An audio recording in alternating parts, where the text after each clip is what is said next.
Welcome to another episode of the Engaged Parish Podcast presented by eCatholic. Today we have two special guests joining us to discuss an upcoming film about the life of soon-to-be Saint Carlo Acutis.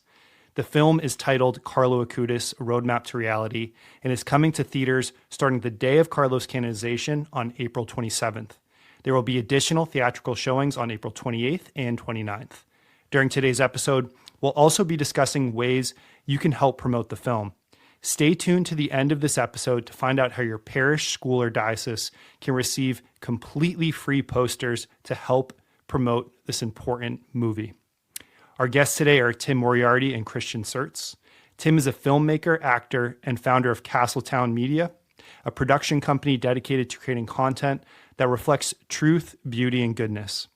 His recent projects include the acclaimed films Mother Teresa, No Greater Love, produced for the Knights of Columbus, and Jesus Thirst, The Miracle of the Eucharist. Both became the highest-grossing faith-based films of their respective years.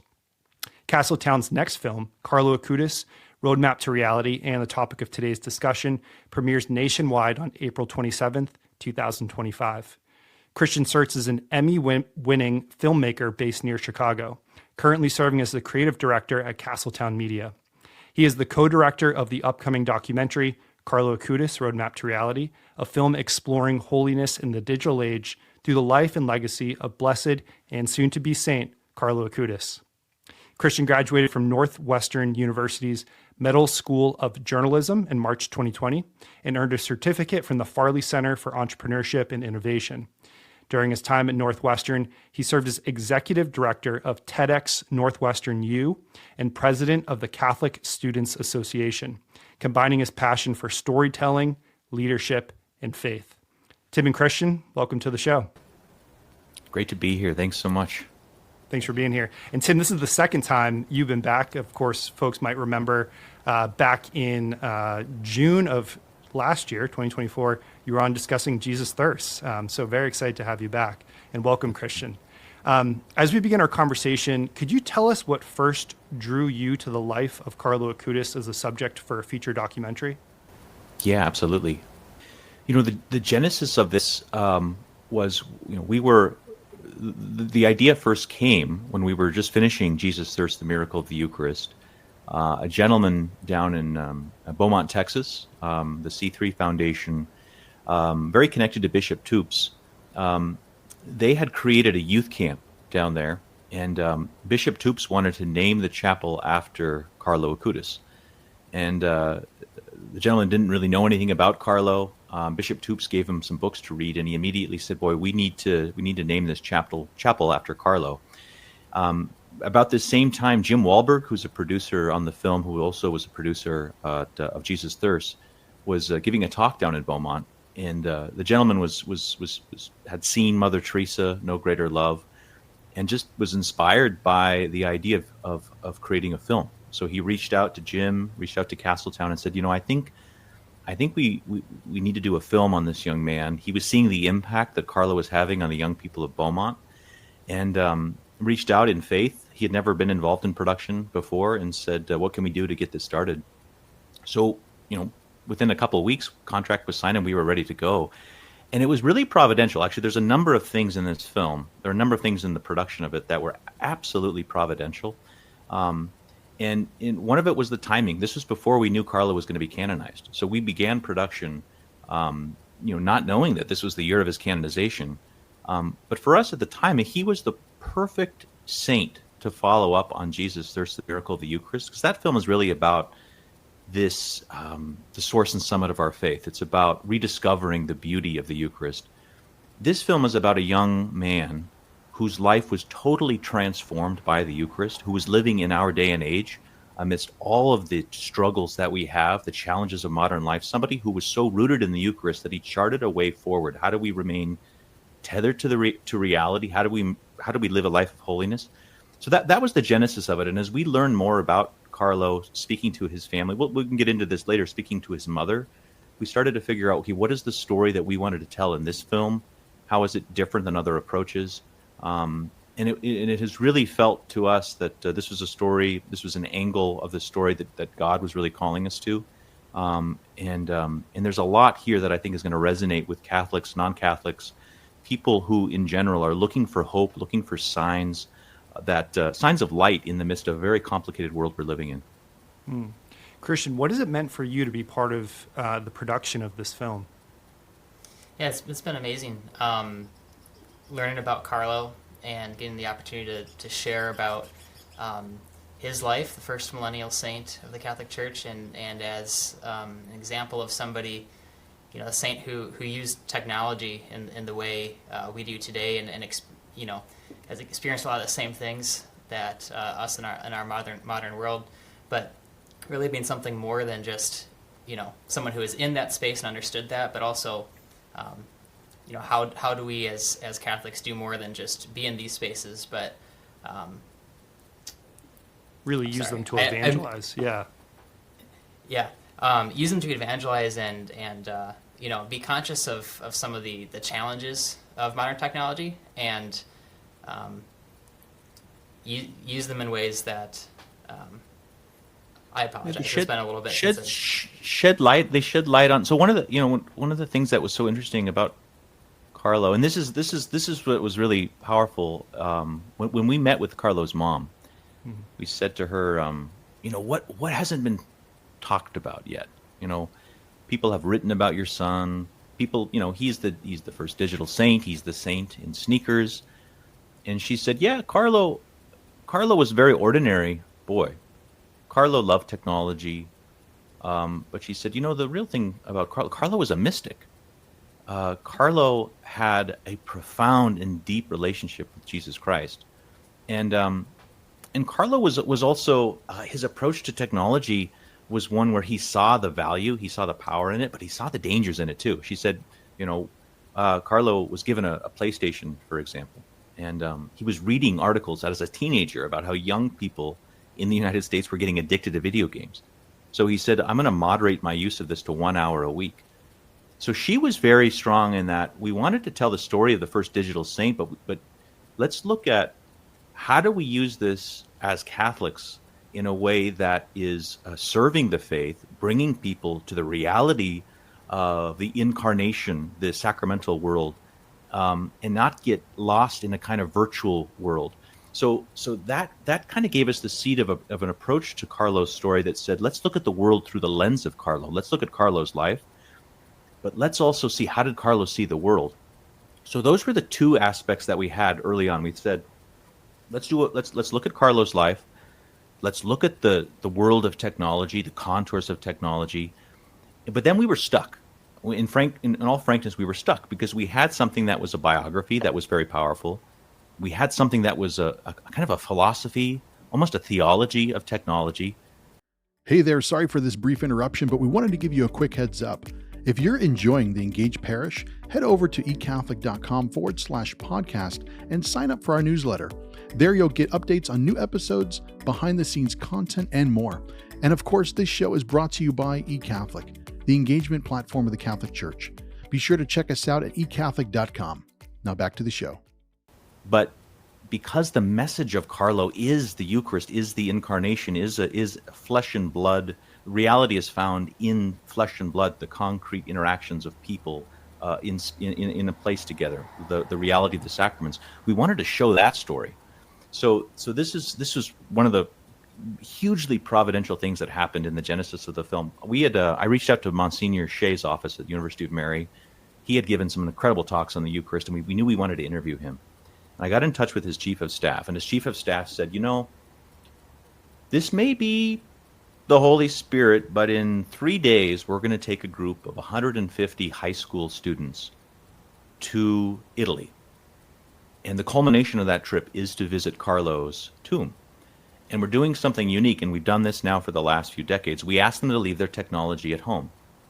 And so I called Christian, and I said, Christian, can you drop everything and fly to North Dakota and join these kids for the next 2 weeks in Italy? And within like 10 seconds, Christian was like, yeah, I can do it. And that became the through line of our film, where we track the story of young people. Christian can speak to this. We see them at the beginning of the film. They're on their screens 6, 7, 8 hours a day, like we all are.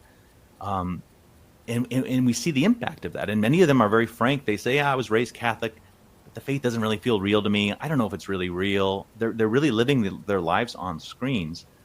And what happens when they have to put those away and we follow them on this journey, on this pilgrimage?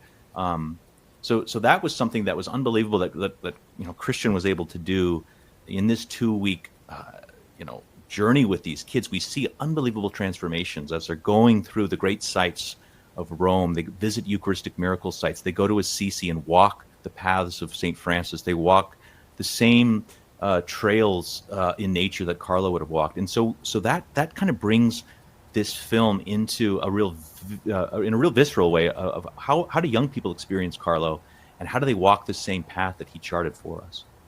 Yeah, and we have the trailer ready to go, so we'll see a few of those students that you mentioned, and that's really what struck me. We'll get into this a little bit later in our conversation, but I did not realize how providential it was that you were able to follow those students on their journey and tie that into the film. But that really struck me. So we'll have some questions about that here in a second, but first I want to show viewers the trailer. Carlo was a normal He was kid. 15. Computer programmer. Loved soccer. God's influencer. Don't let the sneakers fool you. There was nothing average about that kid.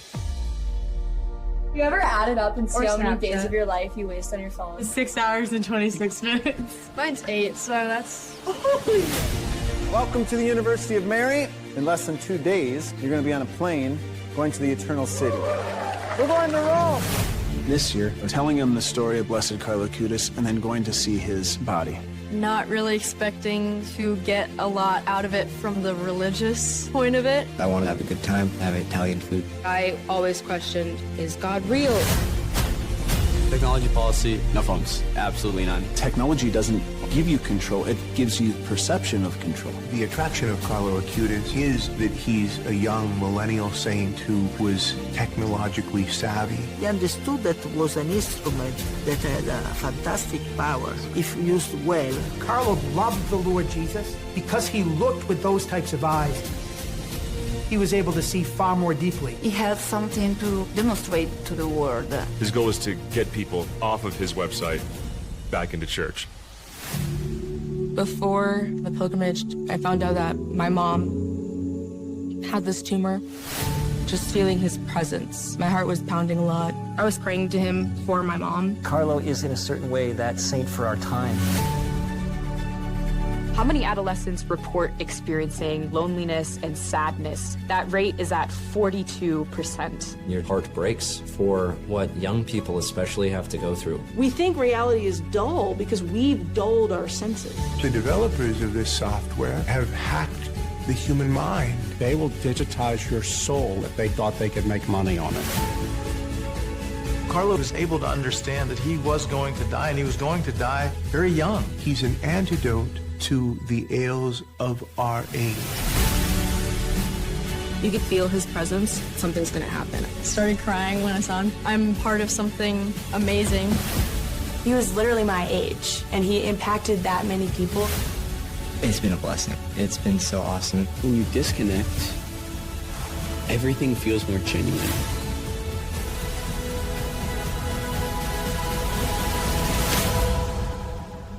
He truly is God's influencer. Wow. It's just amazing. I cannot wait to see this film. And before we continue our conversation, I do want to let viewers know that tickets are available now at carloacutisfilm.com. There will be showings on April 27th, 28th, and 29th at theaters across the country. In addition, eCatholic is sponsoring a free poster giveaway for parishes and schools to promote this important film. It's so critical to continue to support good Catholic movies. And so I encourage anybody listening or watching this who is willing to put a poster up at their parish or school to please visit ecatholic.com/Carlo to request a free, high-quality printed poster. We'll even cover the cost of shipping that poster to you. So we will mention this again at the end. We'll also make sure that those links are in the show notes. But I do want to get back to our conversation. Once again, this connection with this pilgrimage, as you mentioned, Tim, it just seems so providential that this happened to be occurring right when you guys were shooting this film. And Carlo clearly has so much to teach younger generations about evangelization and the proper use of technology. Can you guys tell us more about the importance of this topic and how it's covered in the film? Yeah, I'll share a little bit on the theoretical side, and then Christian can share a little bit about some of the concrete experiences that he encountered. One of the things that we track in this story is the kind of the rise of the virtual world, in a way, kind of a juxtaposition with the real world. And one of the things that we've discovered in talking with experts, people who have thought deeply about this, is there's a way in which technology it's a tremendous good in that it allows us to evangelize in ways never before, but it has a bias towards disembodiment. So it has a bias towards making the body in a way unimportant. So what does that mean? It means that when I can create an avatar of myself on social media, and I can in a way project my sense of self in that avatar, and yet my body is divorced from that, that creates some serious problems. That creates some serious mental problems, but also spiritual problems, because our faith is incarnational. I mean, Christ became flesh. That's the power of the sacraments. That's the power of the Catholic sacramental worldview, is that we encounter God. He comes to us in the place where we meet him, in our physical, material reality. So we look at the way in which young people are suffering today.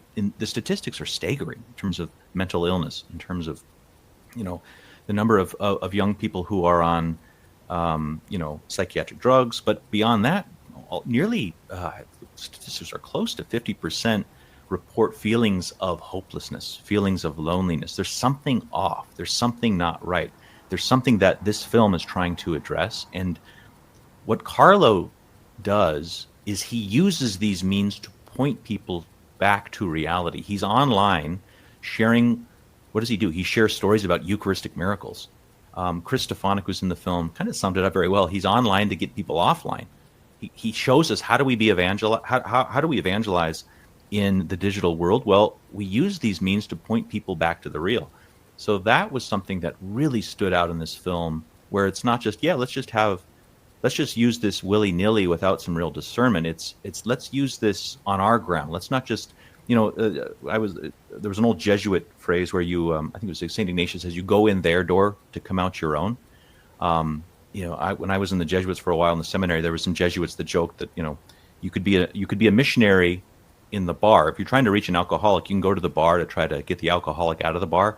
The danger is you go in and you have a couple drinks and you never leave the bar. So there's a danger in the digital world, especially some of the influencer culture, of getting wrapped up in this kind of unreality. Carlo was not interested in being an influencer. Carlo was not interested in becoming an online personality.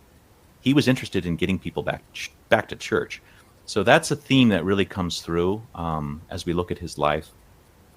One of the things that, Christian, I don't know, maybe you could share some of the experiences. I know one of the I think amazing things is that when these kids leave their phones, there was some hesitancy. There was a lot of resistance, and you could share some of that. They were like, I don't know how this is going to work. Yeah, kind of the cool thing about filming that and documenting their experiences, that we didn't know how that was going to go, and literally going into the trip on the flight there. Many of them, in their words, a little bit of withdrawal. Leaving technology behind and going to Italy, wanting to take pictures. And just being accustomed to being with their phone and being on technology, and then actually getting to see in real time their experience of the actual freedom that comes with getting past that a little bit, while seeing holy sites, going to Rome, going to Assisi, learning Carlo's story, and learning an example of somebody like him who managed to engage with these technologies and be in that world, but approach it in a way that leads back off the internet. The line from Chris Stefanik is really been something that's struck me in working on this film, and just the way that Carlo used these means to get people back off the internet, and that's got to be the best way to do it. And for us as Catholics to be in these spaces and with that goal in mind. Some of the students, there's even one interviewing them, filming them throughout the experience. One of them said something 3/4 of the way through the trip, you're like, it's just inevitable. I'm gonna go back to my phone. Like, this is so nice, but it's not gonna last. It's too difficult. And then actually had the chance to follow up and talk to some of these students a couple of months after the trip, and she shared that she had actually deleted her social media apps and hadn't gone back to them, and had found a way to maintain her friendships, deepen her faith, and just continue with life in a way that's more real and free of some of the distractions and struggles that come with technology. So for me, documenting that and just being able to see the transformation these students experienced was really touching, and I think a great way to look at the life of a future saint in Carlo, and how we can learn his story, but also how might he see our world today, and how can we live in a way that's in accordance with that, especially when it comes to technology. I guarantee you a bunch of parents' ears just perked up when they heard delete social media from their phone. And that's one thing you guys were able to do, I think, tremendously with this film. It transcends ages. So, parents, teachers, priests, whether you're 75 or 15, there's something for you in this movie. Can you talk about that aspect? And also, who do you want to be filling those theater seats when this releases at the end of April? Yeah, no, that's a good point. I think that we want. I think it's a story that resonates with really all walks of life. I think young people are, in a way, impacted by technology more profoundly, simply because where they are in the developmental process. And we look at there's elements of the film that feel a little bit like the Catholic social dilemma, where we look at how does this work with, how do the developers of these technologies intentionally created them to be as addicting as possible? How do they play on the way in which dopamine works? So parents and educators who'll see this will I think come away from it realizing, wait a second, it's not just the content that matters; it's also the form itself that is impacting our young people, but impacting me. I mean, I was looking at my screen time. I mean, it's off the charts. It's not good. I mean, I've got little kids now, 3 and 1, and I feel when I, at the end of the day and I'm, playing Legos with them, I'll feel that desire to go check my phone. It's like it feels like I'm a drug addict in a way. So that I think is going to resonate across the board with people who are saying, looking at these things, whether it's their parents, whether it's themselves, to say something's off. One of the things that I think is incredibly important for us to rediscover, and this is the genius of the National Eucharistic Revival. They're a great sponsor of the film. It's the rediscovery of the real presence of Christ in the Eucharist.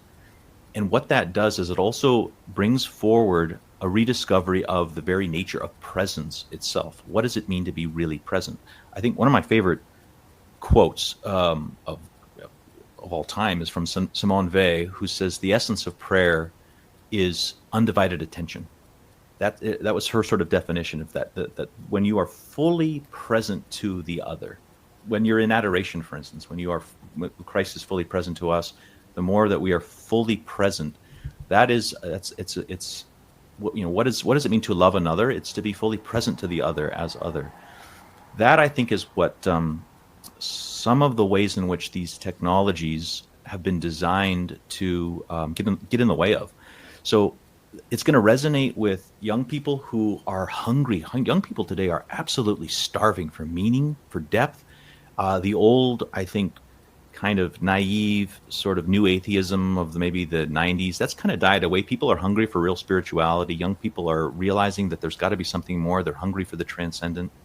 Monsignor Shea has a great line where he says, in a way, the phone has become a replacement for the transcendent world. It's a replacement for prayer.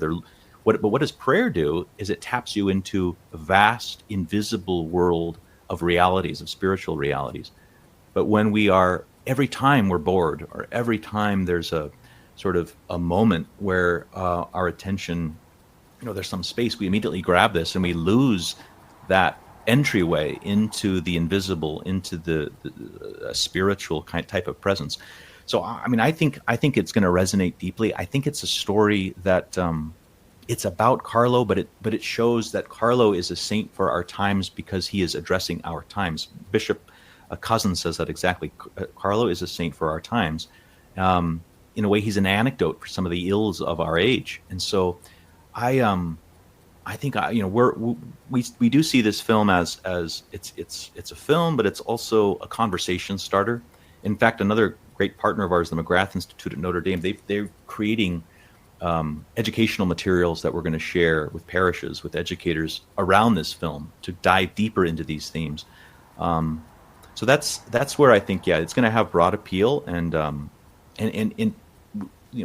the more people can share it with with their sons, with their daughters, with their grandkids, but also those of us who are pushing 40 who are addicted to this stuff, it's going to resonate there as well.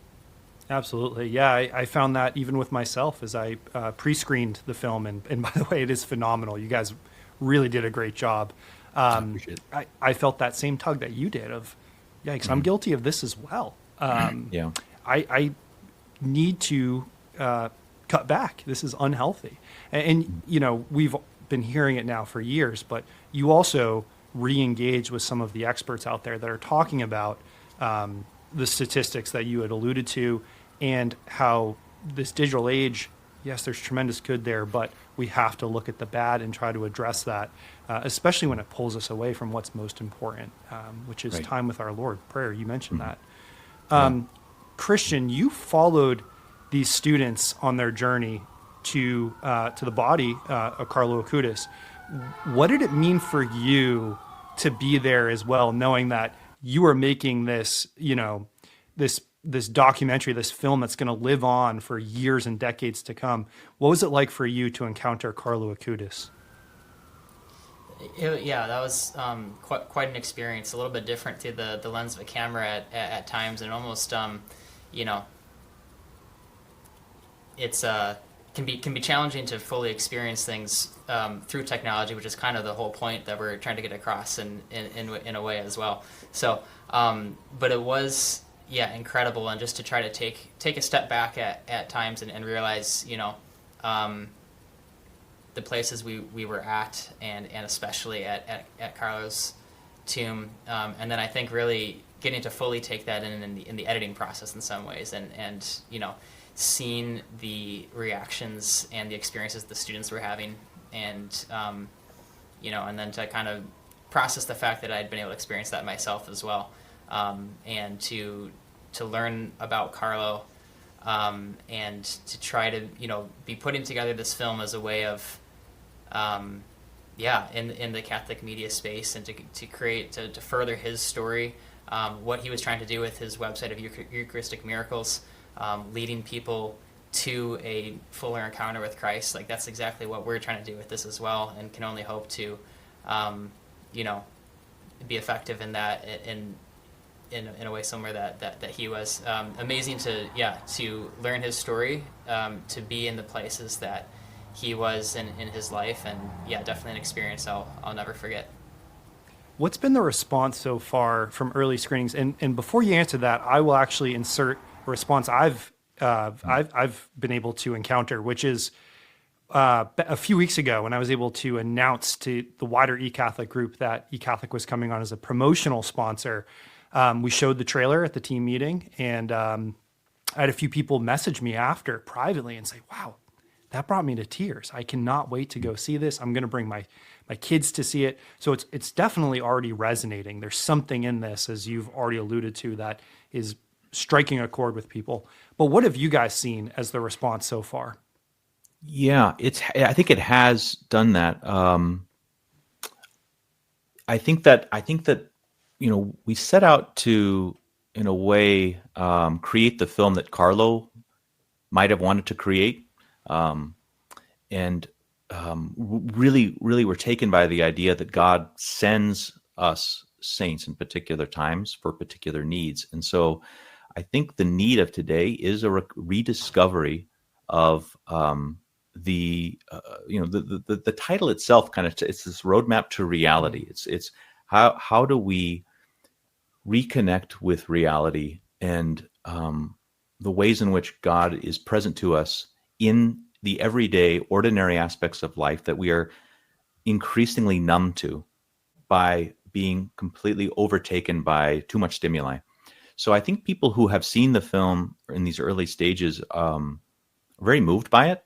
Some have told us that, boy, they've been kind of, it's taken them some time to process what's in it. It's not a typical biography of a saint.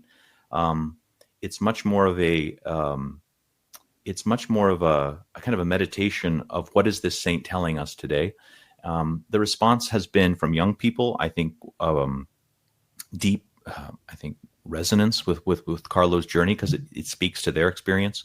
On the academics and scholars who study this have been really taken by it, even to the point, as I was mentioning, creating materials that will help other educators to use this film as a way as an entry point to teach young people about the sacraments, to teach people about the virtue of moderation in the use of technology. So the response so far has been humbling.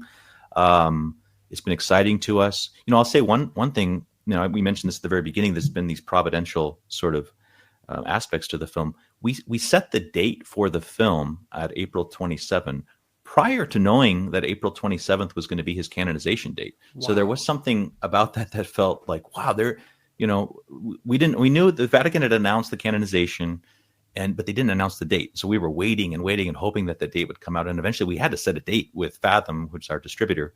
And then after setting that date, it was like 2 weeks later, they announced that his canonization date was going to be the 27th. It was another sign that said, okay, well, there's something else going on here. There's something about this film that, has grace is active here. So yeah, we just can't wait to share it with people. One thing I'll say to your viewers is the more early tickets that we sell, the more screens they're going to give us. I mean, the theater chains look at ticket sales early and they'll say, if this is selling, we'll give you more screens. So I would say, we're really encouraging folks to come out and buy tickets early, share it with your friends. We've got a tremendous group of partners. We couldn't be more excited about the partnership with eCatholic. Everything you guys have done, with Jesus Thirst in the past and sharing it with your community is very exciting to us. So we're looking for ambassadors for this film and for people to help spread the word. Yeah, the Catholic voices, once again, just like you did with Jesus Thirst, that you have in this film are amazing.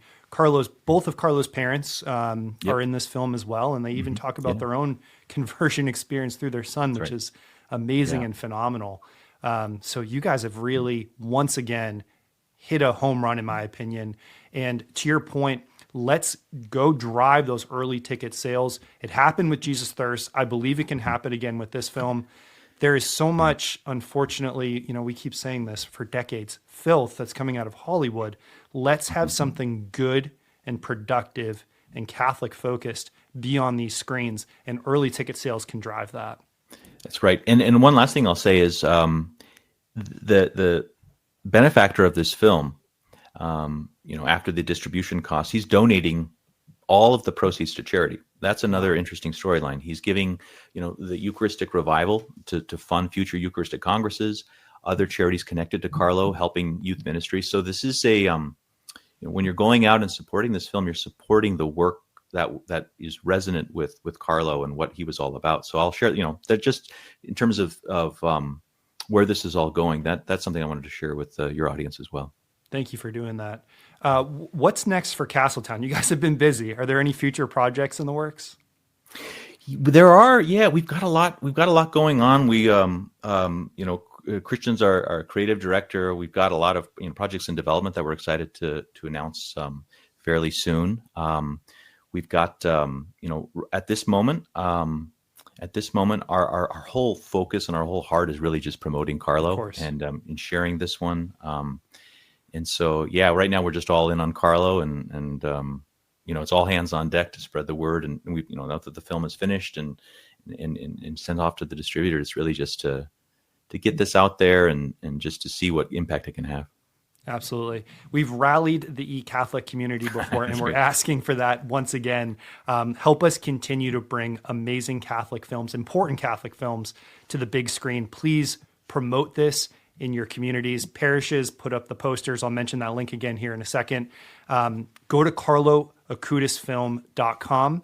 to get tickets. If you go to carloacutisfilm.com/tickets, that'll bring you right there. There's also a little sign-up form there. I'm sure if you fill in your information, you can stay up to date and hear from Tim, Christian, and the rest of the crew. Also, ecatholic.com/Carlo is where you want to go to get that free poster. We are covering the cost of shipping. These are high quality, theatrical size posters. We love for those to get put up in vestibules and churches, on bulletin boards, schools as well.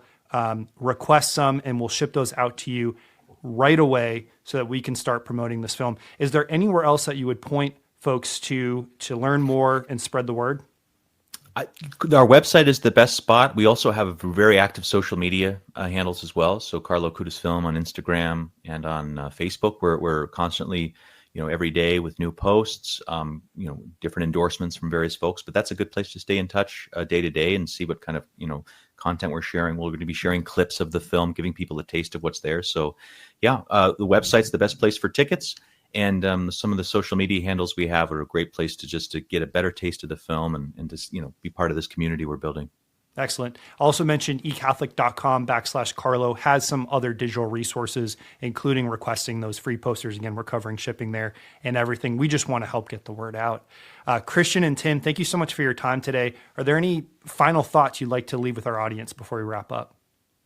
Well, just on mine, I want to thank you and eCatholic for your support and to your viewers. Just again, this is a story. This is our Catholic story. This is the way in which we tell Hollywood and we show the culture that these are the stories that need to be told, and these are stories of hope, stories that give people meaning and light. And so, your support of a film like this allows us to tell more stories in the future. So, we appreciate your support. We're grateful for it, and we're excited to share this with you.